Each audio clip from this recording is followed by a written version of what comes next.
Hey everyone, it's Dinah, and we are back for The Last of Us, this time on to episode number 2 of season 1. We had.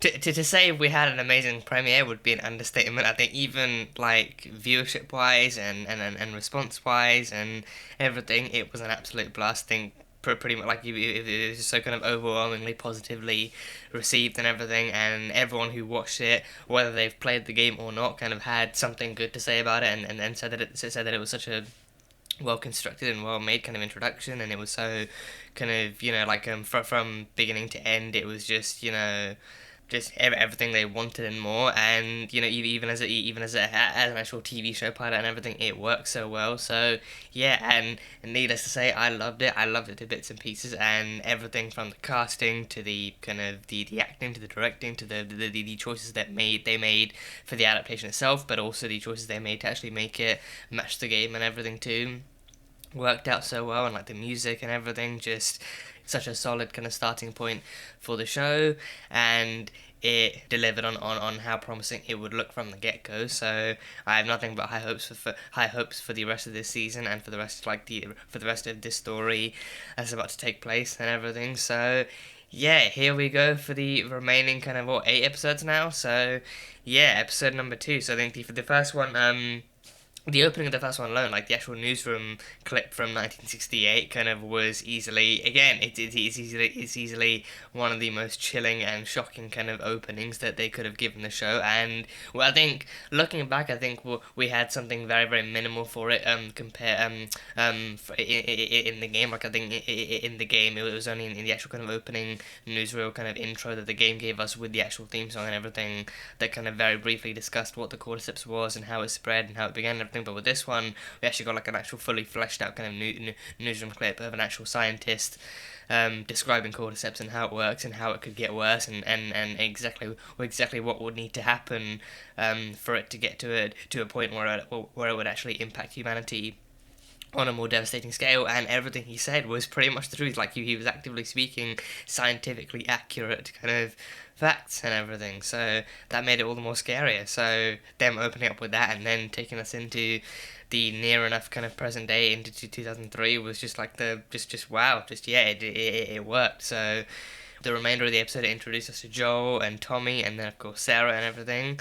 And kind of showed off their kind of more human kind of familial kind of side and their familial life and everything before everything went to shit with the outbreak and everything. And Sarah as well, like I think for what little of the episode that she was in, Sarah, came along and stole our hearts yet again for the umpteenth time right before she died and everything. And again, it was harder than I thought, and I think probably harder than a lot of people thought.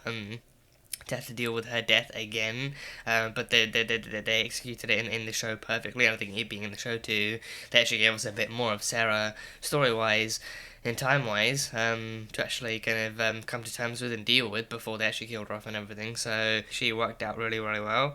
Then we flash forward to 2023, which is this year and everything, and then we find out that Boston is in a quarantine zone. Joel is a very very hardened kind of man with his humanity very very tainted and very very kind of soggy and very very kind of in tatters and in pieces and everything. He's struggling to find it if there's anything left of it at all.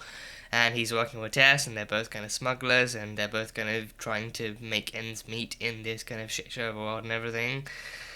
So there's that. So they made a deal with Robert for for a car battery and everything, and for guns as well.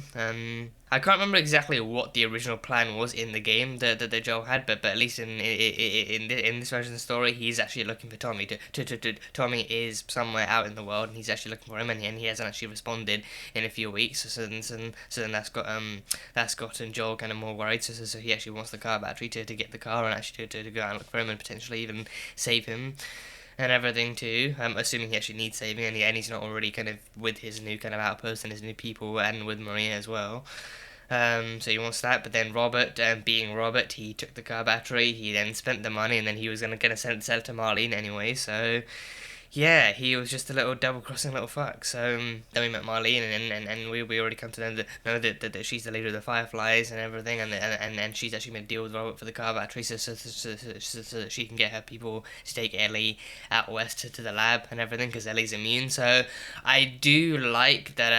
That again, I think the trouble that I had with with the last video with the last video was actually not being able to record my review straight away, because I think that left me too much time with my thoughts. So then in between kind of takes and everything, in between recording the reaction and the review and everything, I think I actually had more interesting thoughts that I wanted to kind of discuss on camera, but then by the time I got to the review I actually forgot them. So but I think the most common thought I actually did have was like all these details that you know going into the show, having played the game and everything. Kind of I wondered how the differentiation in those details unfolding in the show might actually affect the viewer, because then they did like a very very kind of typical a very very kind of TV show esque kind of like reveal kind of like a mystery type thing of like actually not just revealing that Ellie's actually immune yet. So I think but that still seemed to be like an actual common theory, like, oh, in this world they suddenly kind of need to actually transport this girl somewhere because she's oh so special, and then in the end it's actually revealed that she's got a bite. But then they also show you in the actual episode that like no one really lasts more than 24 hours with a bite, but then hers is apparently a few weeks old, so then clearly she either must be immune or she must be some kind of a cure for all this going on. So I'm all the more curious as the show goes on, how people who still haven't yet played the games and actually might not play the games until the show's over, how they might react to certain kind of storytelling elements of the show, and how they might react to certain details kind of being either omitted or actually kind of being kind of held in review until a later time. So far, the way they're going with the show seems to be very very clever and very appropriate and very apt for this kind of medium, and it seems like they're still kind of making a way to actually tell like a really well told story from this medium too. So we had Bill and Frank's Radio Code too. I think it played 60s music meant nothing was in, and 70s meant that there was a new stock, and then 80s meant like a big red X, like me like trouble and everything. So we got Depeche Mode, Never Let Me Down. I think again, Never Let Me Down, but by Depeche Mode. So yeah, apparently I did definitely know of Depeche Mode before the song had actually played. I mean, I didn't know of them, but I never actually I never had actually had the opportunity to actually listen to any of their music or anything. So people out there are very big fans, and again, they are an incredibly popular band and everything. So if they're gonna get the kind of the Kate Bush treatment from this, then I think all the better, all the better. I think if people like myself I actually do manage to discover Depeche Mode and their music from this, then hey, all the better, and whatever other music that they decide to kind of introduce or play through this show, then by all means go for it. So it was a very well done kind of ending for the episode as well. Actually, kind of showing the kind of the shot of the kind of infected area as Ellie and Joel and Tess actually leave the quarantine zone and go into the infected area and everything. Like you hear the sound of the clickers and everything, and the shot of the kind of buildings collapsed and everything. With the Depeche Mode playing, it was just a really well constructed ending and everything. So yeah, just so many little kind of things here and there as well. Along with the kind of along with the bigger story elements as well. Made for such an interesting kind of opening and everything, So Pedro as Joel too. I think we've gotten to know him we've gotten to know two different sides to him so quickly in one single episode and everything. We got to know the father, and then we got to know the survivor and everything, and he pulls off both sides of Joel so incredibly well. And he's got the voice nailed down, the personality. He's got the actual kind of the future of Joel, I think nailed down as well. Like especially with that scene of him actually beating the shit out of the soldier that caught them and everything, and even Ellie being kind of so so entranced in seeing Joel's violence too. Like Ellie as well, like Bella Ramsey as Ellie, just surprised me. Why don't you like she definitely took me by surprise and by storm. So she is definitely going to be one to watch out for in this, and I think Ellie as well. I think is a character very compelling in this story alone, so it's going to be cool seeing how they actually capture her character going forward, both in this, similar to Joel, how they actually capture her character both in this and in Left Behind, in the Left Behind kind of story coming up with Riley too. So it's going to be interesting seeing how Bella actually kind of continues to play Ellie, and seeing how she actually especially as I think she didn't really kind of like she actually went against kind of higher ups and actually played the game anyway, even though she was told not to. So you know it's going to be interesting seeing her play it with an actual grasp of the source material as well. So Bella and Pedro already are taking this show and the world by storm, and they're already kind of playing their characters so well and so to perfection and everything. So I can't wait to see how their story continues from here. And of course Anna Torva's Tess too. I mean, I'm really worried right now because I think we're already in the second episode, so I don't know how deep into the story of the game we're actually going to go here with Tess. I think if we can have her for just one more episode, then I feel like that's really not too much to ask for. But I guess we'll see. I guess we'll see how the how Neil Druckmann and his team working on this are actually feeling about blessing the audience with more Tess today. So yeah, I guess we'll find out. But yeah, all three of them so far were great, and even Gabriel Luna as Tommy too. I can't wait until we get to see him again. But yeah, again, besides from some other tidbit stuff, I think that's mostly it and everything. So yeah, on to The Last of Us episode 2 of season 1. Let's go. Just Jakarta, Indonesia. I think, yeah, there were theories based on little things here and there in the first episode that this is where the infection started. Yeah. Apa Bapak tidak salah orang? Ellie Bu Ratna, Professor Mycology. Professor, oh. So maybe she's the expert then. Yeah, they need her to investigate what it is, maybe. Yeah, so the infection hasn't started yet, but I'm actually curious as to how they... SARS, okay. I saw SARS and my mind just immediately went COVID-19.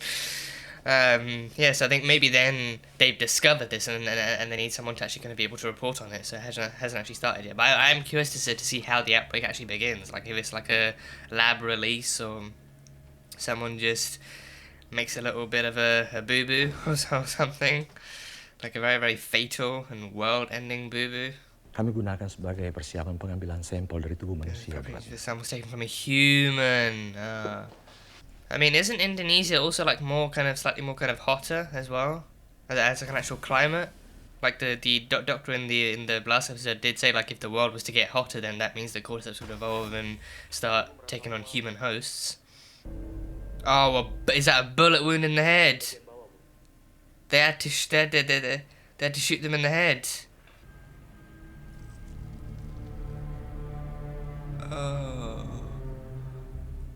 Is that tissue or is that, like, infected tissue? Oh, tendrils! That's tendrils! That's tendrils! And it's still growing! It's still growing! Oh, tendrils are still coming out! It's still growing! Oh, gosh, oh. 3 orang di antaranya. 3 of them. Oh, so she even spread it. She spread the thing. So there's 3 other people you need to investigate or like contain. Telah menjadi keharusan sesuai dengan prosedur. Mereka harus tetap to execute them. Wow, you have that kind of procedure? Well, I mean, probably. I mean, if they're the police, then yeah, they have no idea who bit her. Wow, so that person's still out there. There's a mystery, kind of like 5th person still out there. Yeah, and they're probably still out there biting people. So. How effectively can you vaccinate or medicate against fungi? Saya telah menghabiskan waktu hidup saya untuk mempelajari hal ini. Because is fungi typically something that actually does infect people or catch on to people? Jadi apa yang harus kami lakukan? Take your loved ones and run. Bom. A bomb! Blow up the city! Bom seluruh kota. Bomb this city! Dan seluruh orang yang ada di sacrifice the few to save the many. Yeah, bomb to take out Jakarta and save the rest of the world. I'm guessing that probably didn't happen, unless one of those flights went down, so unless one of those people made it onto a flight out of Jakarta. Gosh, oh, god damn it, god damn it. Just such lovely setups, these first two episodes, such amazing, such well connected setups. Yeah. So I feel like maybe they could have still tried to bomb Jakarta, but then as we saw in the first episode, like planes still went down and everything, so anyone coming out of Jakarta could have still been able to spread it. Oh, they've just been, oh damn. They've just been watching her just like that. Yeah, it's not getting any worse, is it? It actually looks better than most bites. It actually looks like it's actually healed somewhat in that time. There's not gonna be anything bad in here? Just you. Oh. God damn it. How long were they watching us sleep for? Like, was any part of them? Oh, God, his knuckles. That's her guy. That's her guy. Joel and I aren't good people. We're doing this for us, because apparently you're worth something. We've heard this a million times. Vaccines, miracle cures. None of it works, ever. Fuck you, man. I didn't ask for this. You and me both. This isn't gonna end well, Tess.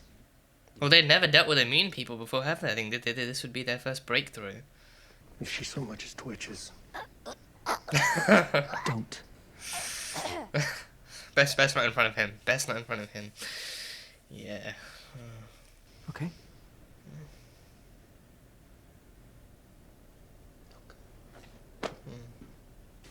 They are so strong together. Joel and Tess are both so strong together. Can I have a gun? Absolutely not. Okay, Jesus, fine. I'll throw a fucking sandwich. She is so Ellie. She is so fucking Ellie. Yeah. Ah, God. Oh, God. The city. The broken down, overgrown city. Yeah. The nighttime shot alone was so good. Oh, look at this. Look at this. Oh. Look at all of this. God, that building collapsed and everything. Just, beautiful. We should get moving. Beautiful. Absolutely beautiful. Yeah, whatever volume or CGI they're using, whatever kind of set, like set design they've gone into, just absolutely just, mwah. They hit most of the big cities like Yeah, this. Boston, Had to slow the Jakarta. spread somehow. Yeah. You know the old mall in the QZ? The one that's sealed off and boarded up and no one's supposed to go in, ever? That one? Well, there you go. Whatever, I snuck in. With Wanted Riley. to see what it was like. So it was just you in there alone? Yeah. Nobody's gonna be coming after you, right? Like mom, dad, boyfriend. I'm an orphan, and And also gay, so. You know, people like to tell stories. So there aren't super infected that explode fungus spores on you? Blow to foreshadowing, I love that. Or ones with split open heads that see in the dark like bats? Clickers. No, lovely. You're just going down the list of all the different types of infected. Oh, that was fucking creepy. I feel like this episode could be and should be the episode where we actually get to meet the infected. A frog playing piano. I don't even know what this is. Have you heard of books? Wait, are we going in there? Well, I don't know how to swim. Seriously? You Can we didn't have read holes about in the swimming? pussy? No, smart ass. This is so gross. She's gonna pick up. Oh, a bell. Yes, sir. I would like your finest sweet please. Yes, ma'am. Right away, ma'am. You're a weird kid. You're a weird kid. Whoa! Go, so skeleton. That's fine. The skeleton. Decayed body, yep. I guess the manager's dead. Yeah. You okay? Yep. Fucking fabulous. Holy shit. Come on, it wasn't that bad. You try climbing 10 fucking floors with our knees. Yeah. They really are their ages in this story. Yeah, they really are. You give me a hand?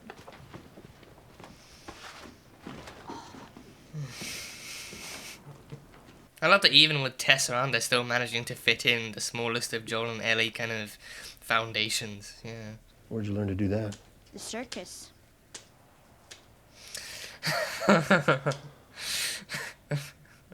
So, you two to, like, Pass. how'd you end up in Boston? Pass. No more questions about me. How long do infected live? Oh, I thought you went to school. It's Was it hard? Like, knowing they were people once? Sometimes. What about that guy last night?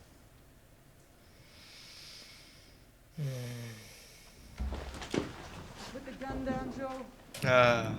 Oh, even she wouldn't know that he'd hit that and he'd, you know, get armed and ready. Oof, look at that. Oh, it's like a street of infected. They're all dormant, aren't they? There's no stimuli just yet. We went inside seeking shelter. And that's how they get more and more of the city, bit by bit, year after year. Plus more people come through and draw them out. Long fibers like wires, some of them stretching over a mile.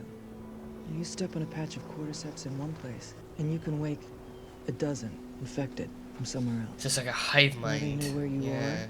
Now they come. You waking up the infected? It's bone dry.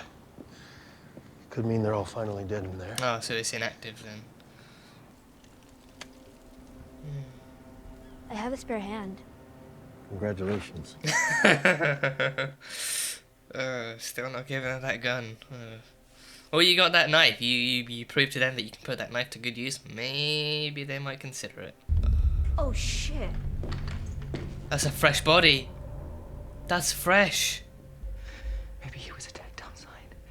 He crawled through the doors, and the door was open. Could have been him. Who would you hear? Clickers. Who would you hear? We are silent. Shh, not quiet. Fuck. Silent. Whoa. No question. Ellie, trust him. Trust him. Silence. Silence will fall when the infected is discovered. Or when the question is actually asked, what the fuck did that? God. Oh, we get clickers now. That means we get clickers. That means we get clickers.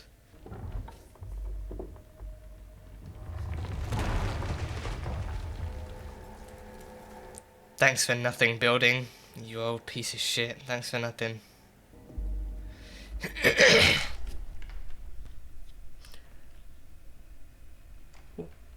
What did they tell you about stepping on frickin' fibers? Oh, that's a face with tendrils coming out of it. It's still an intact face as well, not clickerized yet.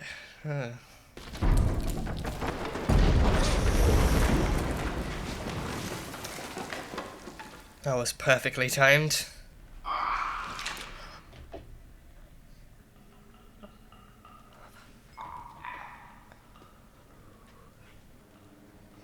Don't bump anything.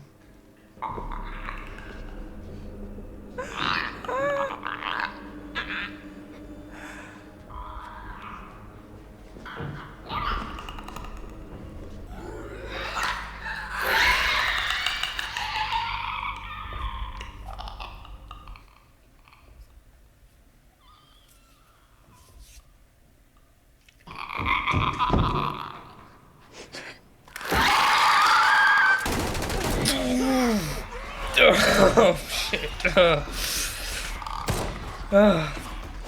Oh god. God, that clicker movement was on point. That clicker movement was on freaking point. Oof. Oh god, just like the game. Just like the game. Oh. Can you distract it with sounds or something? Yeah, I think that's why he did that, yeah, to distract him. But just get like a brick or a bottle, please. Get a brick or a bottle and just lure it away. Oof.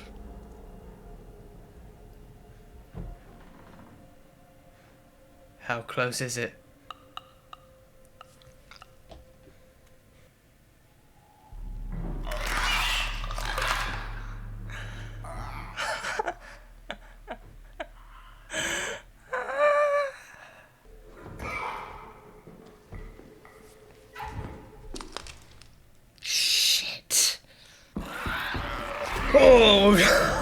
Oh, it pounced. That pounced. That thing pounced. That thing just fucking pounced.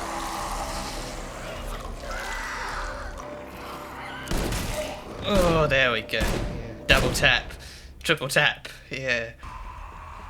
Oh, shit. Oh, nice one, Tess. Yeah. Oh, hatchet in the head. Oh, there we go. Yeah. You alright? Twisted ankle. Was Tess bitten at all? Was Tess bitten by them? You alright? Because she was off fighting her own one as well, I think. And Kidding me? new bite. She's got a new bite. I mean, if it was gonna happen. Oh, she's got a whole new bite. How many bites can she take? I mean, because she's immune, but I think she's like, can she handle more than one bite? Can she handle that? Or oh, the beautiful irony of that, yeah. So they're gonna change that then? Like Ellie gets bitten again, but then Tess dies some other way, maybe? They're gonna kill her some other way? What about the kid? Maybe the first bite didn't take. Yeah. What about the second? I'd like you to just take the good news. Like to think for once, maybe we can actually win. Damn. Just go and watch her. Yeah, I think she might be bitten. I think there's some blood on her jacket too. Yeah. Like, maybe that's the red herring, like Ellie gets bitten again, but then Tess has a bite that we don't know about yet. Maybe that's the red herring they're throwing.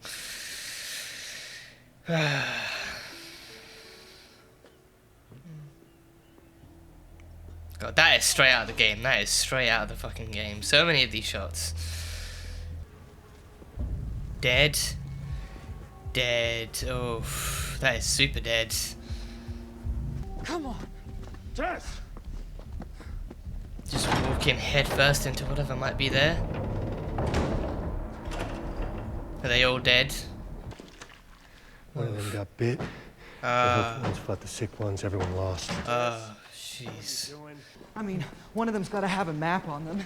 Yeah, I think Tess is Can bitten. you help me? No! I think Tess Tess! is bitten. Our luck had to run out sooner or later. She's infected. She's infected. Oops.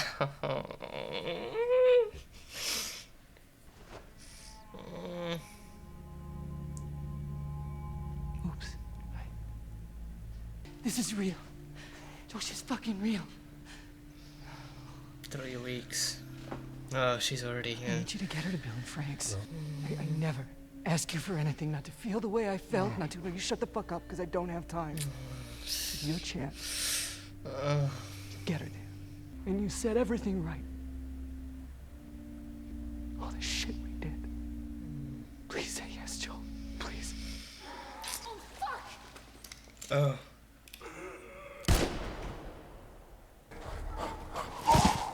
Wait. Oh, the ones out on the street. The ones that were out on the street.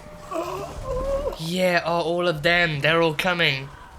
They're all coming. Yeah, you hit it in one place and you can wake them up in another. You woke them up. What are you doing? Making sure that they don't follow you. Set the place on fire.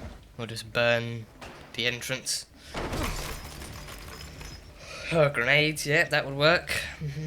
It's one big explosion. Say who you can say.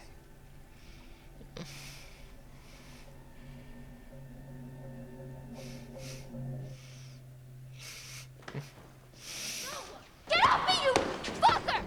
Oh, Tess. Oh, Tess, I'm gonna miss you. No, please. Oh. Did they not see her? Are they not seeing her? Yeah, now they see her. Oh, God. Don't you dare kiss her. Don't you dare fucking kiss her. Oh.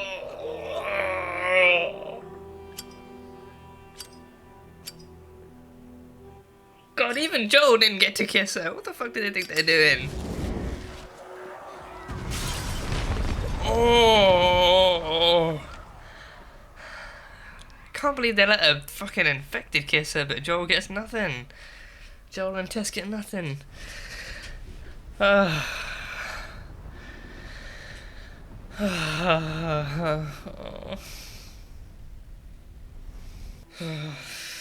Fuckity fuck.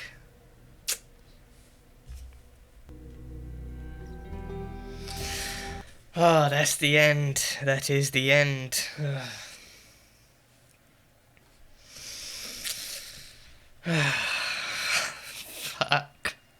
Fuck. I do like that they're not afraid to throw red herrings in there, because then it's like, I think, because on the one hand, it's like, oh, like, not only is the story going to roll differently, but there's, I think it takes different, it has different, like, it kind of initiates different reactions, if that makes sense. Like I think for people who have played the game, I think they will notice when something happens just like the game, but then when it doesn't take an effect here the same way it does in the game, they'll be like, oh, that's interesting, so this isn't the reason that actually happens then. But then for people who haven't watched the game will be like, oh shit, that was a close call, hope that doesn't happen again, or hope nothing equally as bad or even kind of worse actually happens again, and then something does and they're like, oh crap, so that's how that went. So with this one, I actually did kind of like this red herring even more, but simply because of the irony behind it. Like even Ellie's line in this TV, like, oh well, if it was going to happen to someone, might as well happen to the one who's already not only bitten but also immune and everything.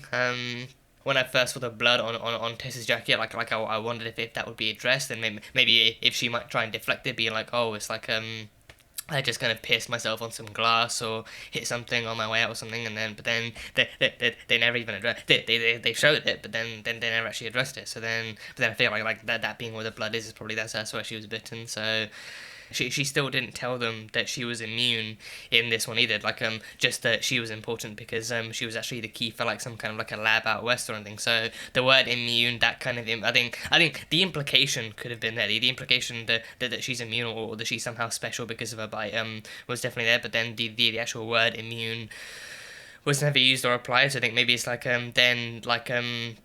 actually making the audience think, and actually making the audience kind of wonder like what makes her so special. So okay, so we already know how bites work, but then we're now finding out that bites work differently on her because she's actually different and everything. She's simply built, she's quite literally simply built different and everything. So I think it's still kind of like adding layers onto that kind of mystery, and actually still kind of like holding out that kind of reveal on the characters themselves. And I think but then I think because even Joel kind of said like, we've heard all of this before, like vaccines and miracle cures and all sorts of different things. So like they've heard the story like all sorts of times before. So I think that kind of makes me kind of like wonder exactly like what they've come up with before that would result in that too. Like exactly like what other routes they've actually explored as well. Like without having an immune kind of test subject to work on too. So if that's something that might come up again, or if that's something that they might explore, or if we're just supposed to take Joel's word for it. But it definitely kind of speaks volumes to how far they've come as what's left of humanity, and and exactly how much they're willing to believe in order to sacrifice what they need to sacrifice to actually get ahead and everything. So I think one thing that hasn't really changed about TV probably is the fact that like when a character is about to die, like they might get like somewhat more kind of, also fair to say like last episode they didn't really get that much more because of the fact that like a good chunk of it was about Sarah as well. So I think the actual kind of outbreak was included in that just as much too. So even for the first episode, I think she did do like a really good job. But I think for this one, it being Tess's final appearance too, I think she absolutely not nailed it. Like Anna Torv, like, it only makes sense that like the final moments of Tess and the final appearance of Tess is what makes me want to see her actually live in this series a lot longer too. And I think I kind of maybe do like that they are actually kind of like remaining faithful to the adaptation in terms of character deaths and everything, but they did actively kind of give her so much more kind of dialogue and so much more kind of like screen time with Joel and Ellie, and I think her chemistry with the both of them was just amazing, like just wall bouncing kind of chemistry and everything. So she really nailed that aspect, and even actually kind of like to begin with, like them being smugglers, and even her kind of highlighting to Ellie that Joel and her are not good people. They're not like people with like they're people with like very very kind of sketchy sketchy and very very kind of shady kind of moral codes nowadays, but they're not people who are too afraid to actually make the hard call, or actually too afraid to go the distance that they need to go or anything. So, but then that difference kind of being then translated to after the bite too, like her then being so much more desperate than ever, because then she doesn't want to have have come this far and be bitten only for this to not work out, or for this to be nothing or anything, you know. So, you know, I think Anna Torv played that masterfully. She played she played Tess masterfully last episode and this episode, but this episode being kind of Tess's kind of way out and Tess's kind of final outing as well, she played it masterfully. And I think and again, I think it kind of like it annoys me that, like, you know, we don't get to see more of it, but then it annoyed me just as much in the game too, because then that's the sad kind of tragedy of it too. So that's just part of the story and how it rolls and everything. So she was great. Anna Torv was just, I need to watch more Anna Torv stuff. I know she's in Mindhunters, and I know she's also in Fringe as well. I haven't seen either of those. So I think she's a pretty phenomenal actress, and she's been in some really great stuff. So I need to go and catch up on some more Anna Torv content and everything. So yeah, that will be a blast. So yeah. The way they described it in this too, like I think the infected essentially do work as a hive mind too. Like I think vines and the cordyceps and the fungus and everything grow both overground and underground. I think it grows overground and then actually seeps into the underground and stuff. And I think all those kind of fibers are connected to each of the infected wherever they are and everything. I think I actually really kind of liked that kind of further outlook and further kind of exploration into the cordyceps thing too. So I think and I think it's especially like that scene where like Joel shoots the infected, but then the fungus actually grows out and over the fingers and everything, but then actually shows the infected across the city, like the ones they saw earlier in the episode actually waking up and making their way over to the place they're at and everything kind of really worked. So it was like a hive mind too thing. I wonder maybe if that's what it was actually doing, maybe actually connecting her, because then she was already bitten, she was already infected. I think her hand was already shaking as well, like as she was holding Ellie's arm too. I think her hand was already kind of shown to be shaking. So by the 24th hour, you then become like a full infected, and you have that much like pretty much no chance of actually returning to what you once were and everything. So I think within the first few minutes or so of being infected, you probably kind of start to show signs of deterioration and shakiness and all that kind of stuff. So, you know, I think once the infected were actually in the room, I think maybe they actually sensed the infected in her. They actually sensed the infection in her, and that's why instead of actually killing her straight away, they actually tried to connect to do the fungus thing. Regardless, I think it still felt like a pretty kind of weird way to show, because then it essentially kind of was like a mimicry, if anything, of you know, like of an infected trying to make out with her and everything too. And even like the way Tess reacted just kind of like did not scream, I mean, understandably so, but it didn't really kind of scream kind of like comfort or anything. I think she was frozen in place. I think maybe then even maybe the infected kind of side of her actually kind of was starting to come through too, and actually trying to connect to the fungus and stuff. But then I think even Tess herself actually knew that if she moved or retaliated, then that was cause more of a ruckus. And her main objective from the beginning was actually setting the lighter off and blowing up the building with all of them in it, actually giving Joel and Ellie the head start they needed and everything. So felt like a very very kind of intriguing kind of change to make and everything. And I'm not sure like how everyone might take that, or what everyone might kind of infer from that, but definitely like a intriguing kind of choice to make. So yeah, I think even that too. I think even the tendrils fucking coming out the mouth too, like that. I think because then I think it opened its mouth, and then I think it was actually connecting the tendrils too. So I think even for an infected, it wouldn't equate to like a makeout session. But I think for the infected, it would be about actually kind of spreading out the tendrils and actually allowing that to infect her and take over her first, and maybe even actually speeding up the rate of infection too. Because then if an infected is left alone to kind of transform and everything, then maybe it takes more time. But then with the tendrils, maybe then the actual network can actually speed up the infection and actually make her more infected and stuff. But from what we saw, I think maybe didn't have the chance to actually start that way, or actually didn't have the chance to really kind of be that way for long. So then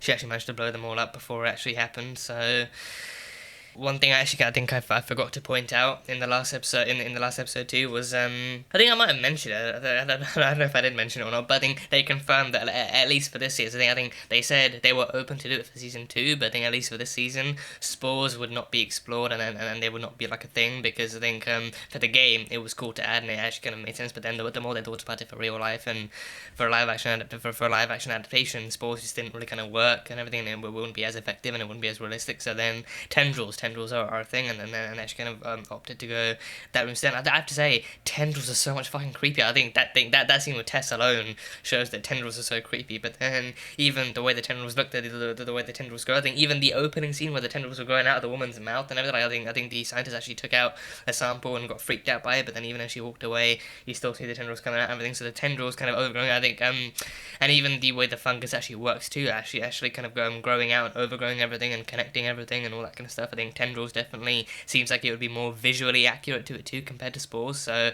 I have no complaints in that regard. I think again, tendrils are far creepier, so it definitely kind of fits the picture and everything. I wonder maybe though if it could be a case of like the vines from Stranger Things, like, cause in Stranger Things they explored that all the vines and all the stuff in the Upside Down, like that's all connected too. Like I think when they in season 2 when they damaged one of the little kind of slug things, Will felt it too, because then he had a piece of the mind flayer on him, and that's what was being hurt. In this one they only established connection and contact. They said if you touched the cordyceps kind of weeds and stuff in one place, you can wake them up in another place, but then that will draw them to you. As we saw, that will draw them to you. So then, but then I wonder, like, if you actually damage the tendrils or like damage the thing in some way, like if that would make any kind of difference, or if that would still kind of only result in contact or something, because then. Because then, don't know if you can really kind of damage it in any way that matters, or in any way that actually kind of would inflict harm besides from breaking it apart or something. So then, I mean, maybe if you destroy it, maybe then you destroy that part of the network, but then that doesn't really kind of damage like the cordyceps overall. So, because I mean, it's come this far, it literally took down the world. It took down the world. So I think it's like much stronger. Like if you think about it that way, then you're not really kind of giving it enough credit in terms of its strength and in terms of its actual kind of like in endurance or anything. So I did play the second game. I think in that one, I think that's when they outlined all the different types of infected. I think that's when they outlined that the different infected you see are actually different stages too. So then for like the ones with just kind of veins and shit are just the stage ones, then clickers are another stage, and then bloaters are another stage too. So I wonder if they might kind of cover that in this too, because I think it wouldn't be like that huge of a concept to kind of cover either. Maybe just like a passing mention here and there. And I think Ellie's second bite too, I wonder if, I mean, I can't, I think I mean, I will say off the bat, I'm gonna sound like a fucking clicker. I don't think they're gonna go anywhere with that, simply because I think it was a red herring, the same way with the actual kind of car crash in the last episode. I think this one was simply a red herring, but I think it is kind of curious to want to think maybe if this second bite might look different, or if it might actually kind of like if it might meld into her old bite and then actually just form like a giant one, or what might happen. Because then I think again, I don't think they're gonna go anywhere with it, but I think it would be interesting to see if that might change in any way, shape, or form. But the chances are slim, because again, simply a red herring. But maybe seeing the second bite turn out the same way as the first bite might be what proves to him that she is actually special, and that she is actually worth this journey, and the stories about her are actually true and everything. So maybe then like an actual second bite might be the one to really kind of convince him and to change his mind, and then to actually get him thinking and actually maybe prompt him to ask her about her immunity and everything. So could be used as like a simple kind of story driver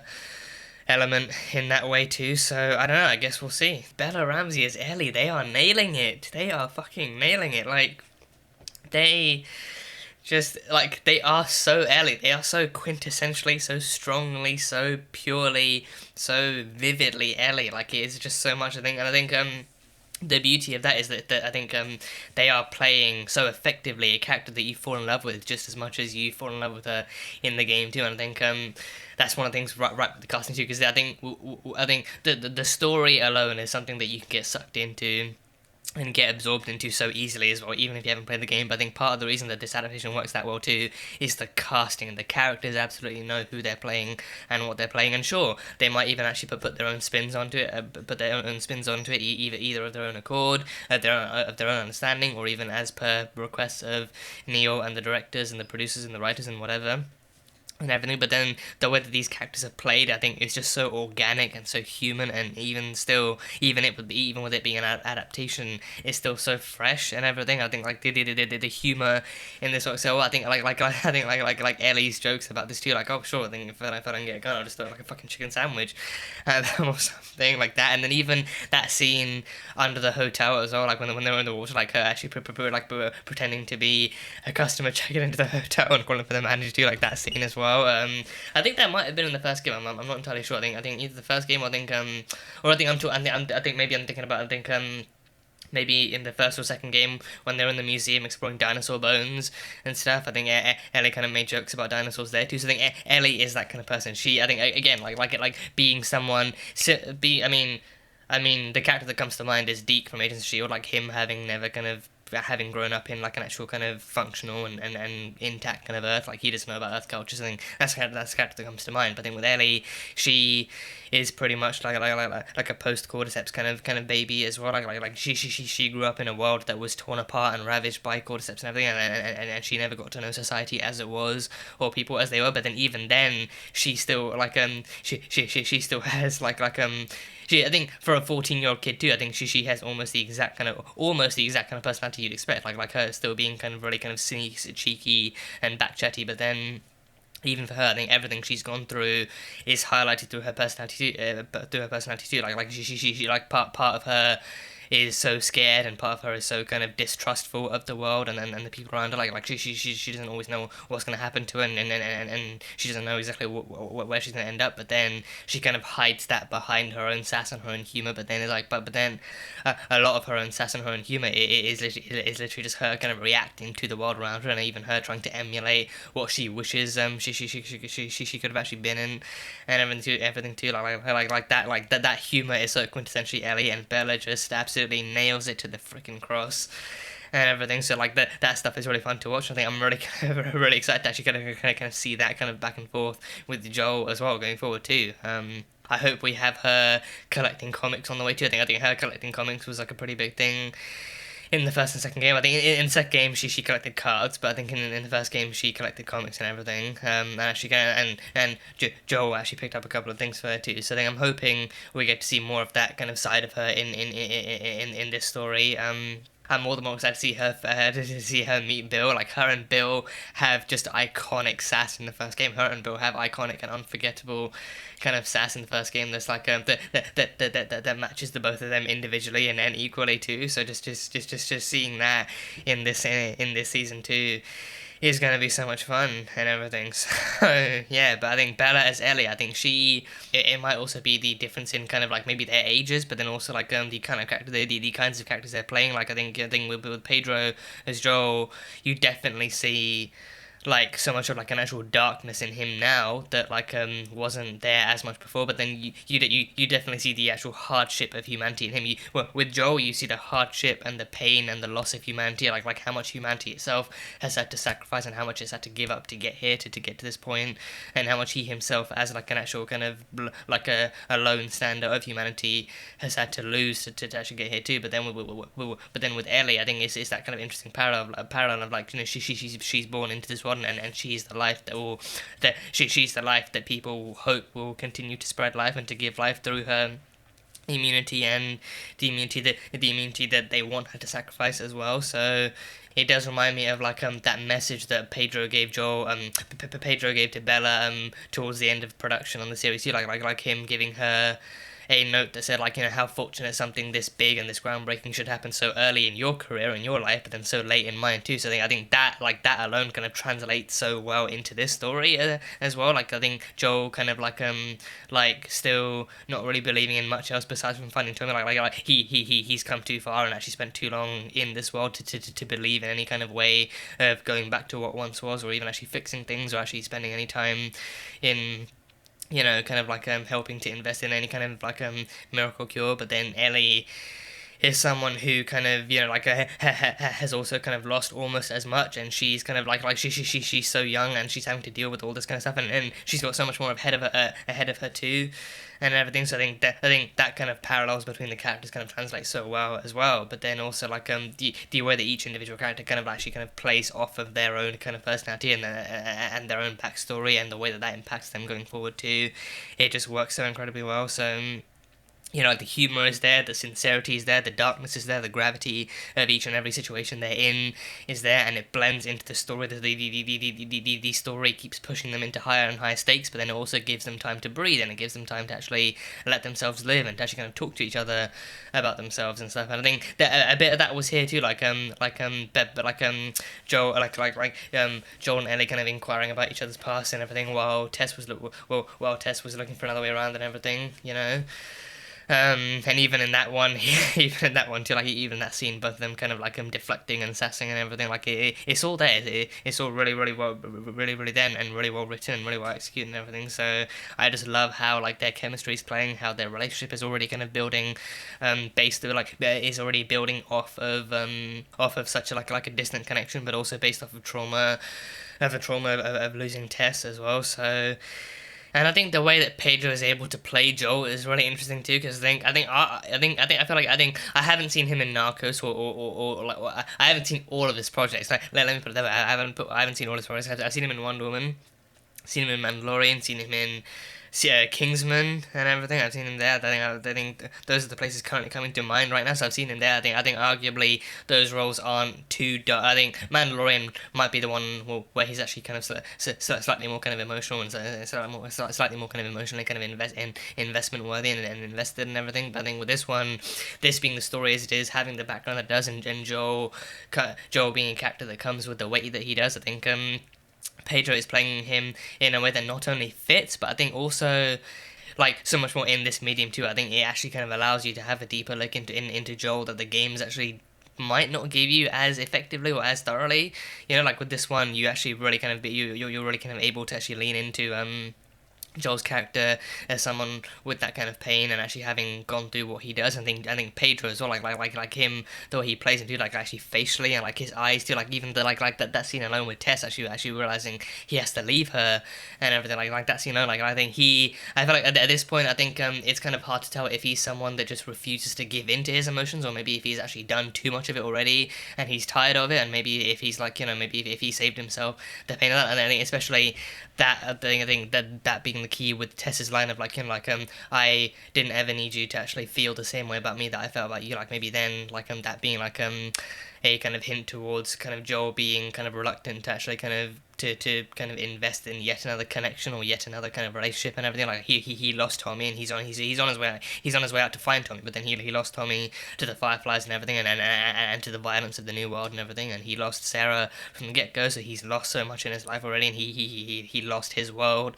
and his home and the world around him, and he had to become someone else. I think maybe then the new person he became, maybe he thought like that wasn't someone worth getting to know, and maybe like that wasn't someone worth kind of actually falling in love with or actually kind of being kind of connected to. So then maybe like he kind of saw what Tess felt for him, but then he was afraid to actually return the favor, and maybe he even thought that he actually didn't deserve Tess's love in that way either. So the way that Pedro plays that too, and I think even actually having to deal with like having to deal with that loss in such quick succession too, is just so kind of masterfully executed. I think Pedro kind of like goes into this character understanding that, and understanding that this is a man capable of tearing apart anyone who gets in his way, but then he's also so tired of actually living in a world that demands that from him day in, day out and everything. So like again, like I think the way that the camera focused on him in this episode too kind of shows that like he is someone with like an incredibly rich kind of history, but then his future is about to get a whole lot darker and a whole lot richer as he moves forward, especially because of Ellie being in his life to actually actually kind of forcing him to go through even more than he has already been by having him invest in and connect and spend time with Ellie too. I think the way that they're pulling that off is really kind of masterful as well. So yeah, just Pedro as Joel. Like it's a casting that is really paying off, and you see why. And I think it's like, especially if you had faith in that kind of casting from the get go, you feel nothing but satisfaction, and you feel nothing but actual kind of like, you know what, I get this, and I believe in this, and I actually want to see more of this and everything. So Oh, the clickers. Oh, they pulled off the clickers so well. They pulled off the clickers in this episode so well. They were so well done. The clickers were beautifully done in this. I think not to mention, I think for one thing they brought back the voices. I think the actual voice actors for the clickers from the first game and maybe even the second game too. If they're the same people, I think they actually brought them back. So the actual voice actors for the clickers are the same ones here as in the game. So that is already point one. But then don't know if the same people actually did the if the same people actually did the body kind of choreography for the clickers, or if they maybe kind of brought in stunt doubles from the game and everything too. But either way, the clickers, my God, that I think the stakes have the stakes in this one. I want to avoid saying that the stakes have never felt higher, because then this is only episode 2, so then what we see from here on out will only be getting much worse too. I think, but by the time we get to Bill and Frank, I think that's when we meet the bloaters too. So the bloaters, I think even them. Even Ellie kind of like foreshadowing the different kind of clickers too, being like, you know, oh, there's not big giant ones that explode and put spores and mucus all over you and everything, and then others who are deaf and blind as bats and they can't see you and everything. So like her actually unintentionally kind of foreshadowing different types of infected without even knowing it too. I mean, I say unintentionally because then she did say she'd read books and stuff like in Federal School. So I don't know if they actually had books on the infected. So maybe she actually does like have some idea of what the other levels of infected are, but then she's never actually met them, so she hasn't actually seen them operate in real life or anything. So she would have been sheltered from from having to deal with the infected, besides from with Riley. But then I think Fedra probably educated on those things too, because then it was still a Fedra military school as well, so I think she probably would have known about that and stuff. But the clickers, I think from the click onwards, from the moment you actually hear the clicking onwards, from that point onwards, it is full on kind of horror mode and just kind of, you know, just everything about it, like just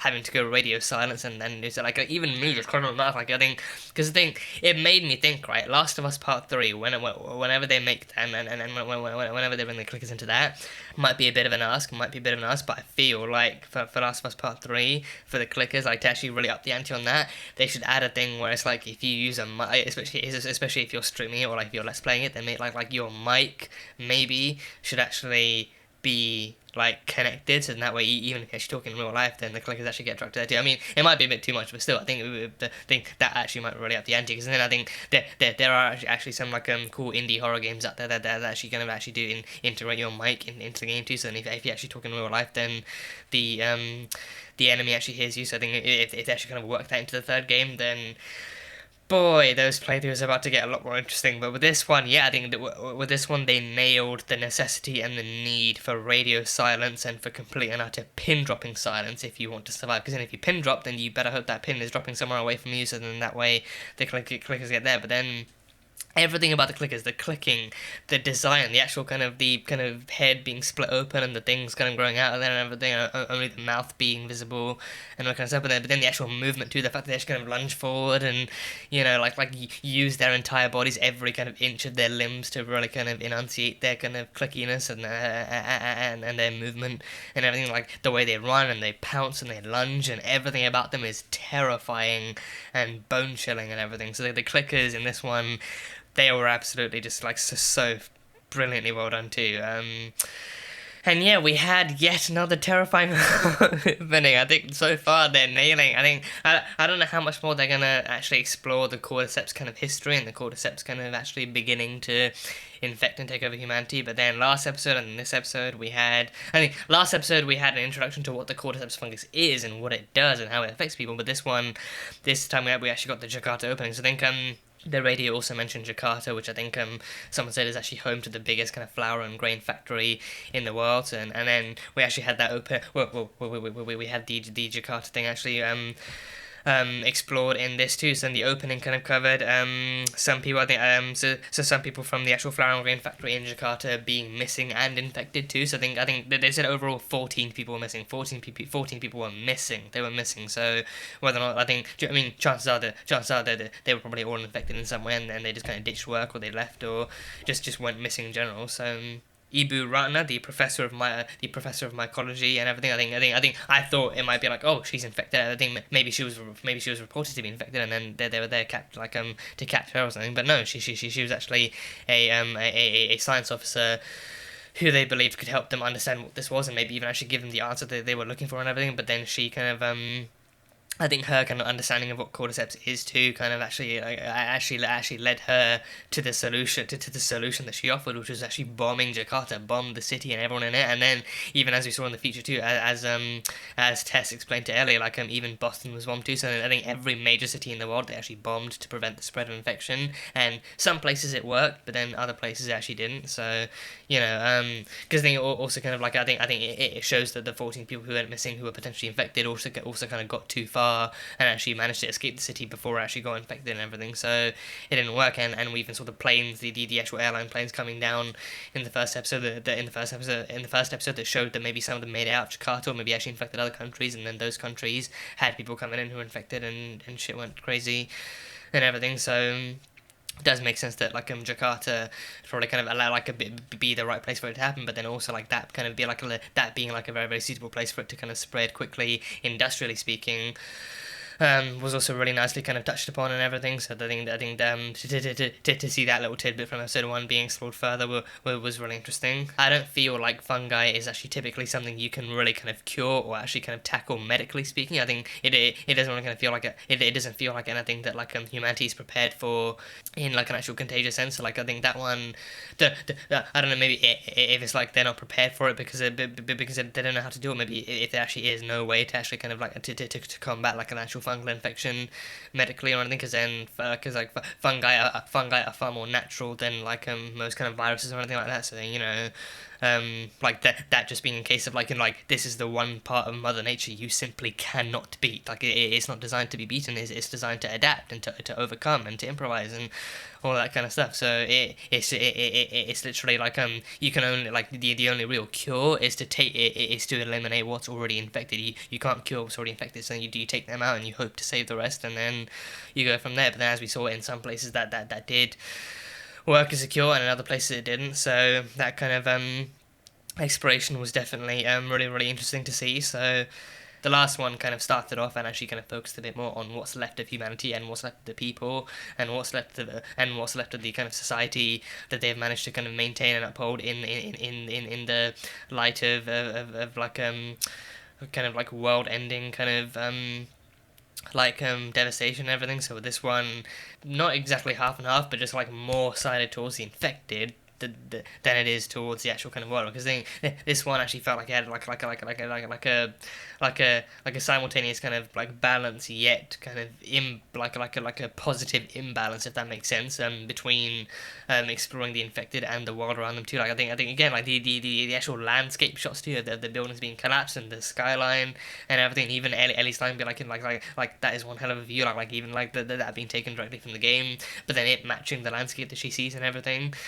Actually seeing the world laid out ahead of them, and seeing what the world is now and what's left of it too, like the actual landscape shots in this and the environment shots. I think the set design for this as well, like because it looks so good and because it works so well and it blends into the environment, it blends into where the characters are so seamlessly. I really don't kind of care how much of it is volume, how much of it's CGI, how much of it's practical, whatever, because it looks so good, because it works so well, because it makes so much sense. I really don't care like how they've gone to it, but then that's because they've taken the time to make sure that no matter what method they use, it looks good, it feels good, it fits in, it actually kind of makes sense. It makes you feel like you're actually watching something take place in like an actual post-apocalyptic kind of environment, as opposed to like an overblown kind of CGI kind of mess of like an actual world and everything. So they've made sure that like all the directions they go in with this, it actually kind of like feels like it fits in with the story and it fits in with the environment that the story's taking place in, and it actually kind of fits in and actually kind of like takes the time, especially for new people too. Actually makes it makes sure that people who know the environment already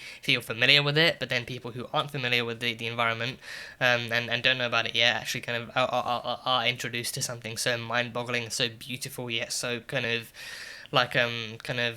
horrific looking at the same time. And it's like it's reinforcing that kind of that knowledge and belief that if the world ever did go this far down, then nature and stuff would overtake it, like the actual weeds and the greenery would overgrow, but then also what took the world down in the first place, being the fungi and everything, that would overgrow too, like the actual networks and everything growing over the ground and over buildings and all that kind of stuff would come in. So again, the set design for this is glorious. It's chef's kiss and everything. The set design is amazing, and even the costumes of the characters too. I think the costumes are just like the games, but then even the quality of the costume too. Like I think they've actually gone to the effort of actually making sure that the costume, the clothes don't look amazing. Like they actually do look worn out and ever so slightly tattered, and they actually do look like they probably haven't been washed in a while. But then they actually do look kind of like suitable for people who've been living in an apocalypse for the past 2 decades and everything. So the costume design is great as well. So just everything about it, like the visuals, the music, the like even the background kind of ambiance kind of music too, actually really kind of plays well in certain scenes and everything, and like the way everything's kind of filmed and framed and everything, just they've worked hard on this, and I want to appreciate that. I really want to appreciate that. I really want to point out those details and actually appreciate it for what it is, and actually show them some love for it. So they are doing something right with this one, and yeah, I love it. So it's all my notes ticked off and everything, and these are all my absolute fresh off the episode kind of thoughts and everything. I think this episode, I think I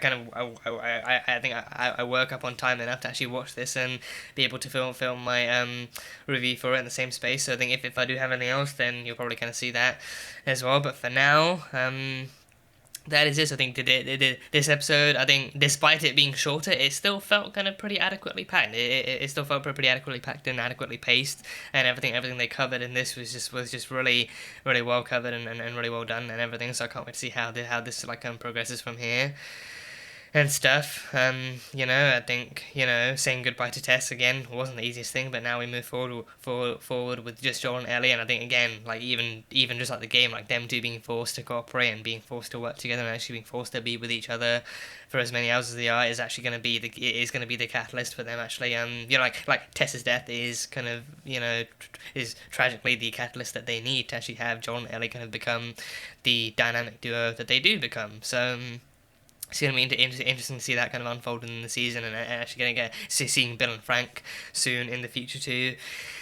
Because I think in the game, like I think we don't know that Bill. I think in the game, we don't know that Frank is actually dead until we actually get to Bill. I don't think so. I don't know if they're actually going to cover that the same way here, or if it's going to be like a different kind of thing. But I don't know. Either way, they're going to their spot on the map is still known as Bill and Frank, so they're heading to Bill and Frank's and everything. But then they don't know that 80s music was playing. They don't know that the Depeche Mode was playing on the radio, so they don't know that Bill and Frank's is under some kind of trouble. So what kind of trouble we don't know yet. But then in the game we did still run into some like infected on the way there, and then Bill had to save us and everything. So that was that. But yeah, either way, this was a great episode. This was a fantastic episode. This was a great kind of continuation of that kind of story, and this definitely kind of upped the ante and actually introduced some higher stakes with the more of the world around them kind of being explored and everything and stuff. So. And I've seen some people even actually pointing out that pointing out like in like an actual kind of like in like a more kind of comedic way, like it's weird not seeing Joel kind of scrambled like to actually explore more rooms and pick up more supplies and band himself up and even craft like upgrades and everything. I mean, I don't know if you actually have upgrades this early in the game, but it's still weird to actually kind of like not seeing more and more of like habits and little kind of other kind of like actions from the game kind of take place here. But then I'm hoping at the very least, I'm hoping we get to see him actually picking up a bottle or a brick and using that to stun like an enemy before attacking them, or even actually did like distracting clickers or infected with like an actual bottle or a brick or something, or even actually using listen to actually kind of listen into where enemies are. I think those tactics from the game, I feel like those could very easily translate into the actual show, into the show without breaking immersion or without breaking interaction too much or anything. So I suppose we'll see. I suppose we'll actually see kind of as time goes on what they're able to bring into this and what they do decide to bring into this. But yeah, I think for the most part, yeah, that is for now that's pretty much it. So that was The Last of Us Season 1 Episode number 2. So thank you guys as always so much for being here and for watching this video.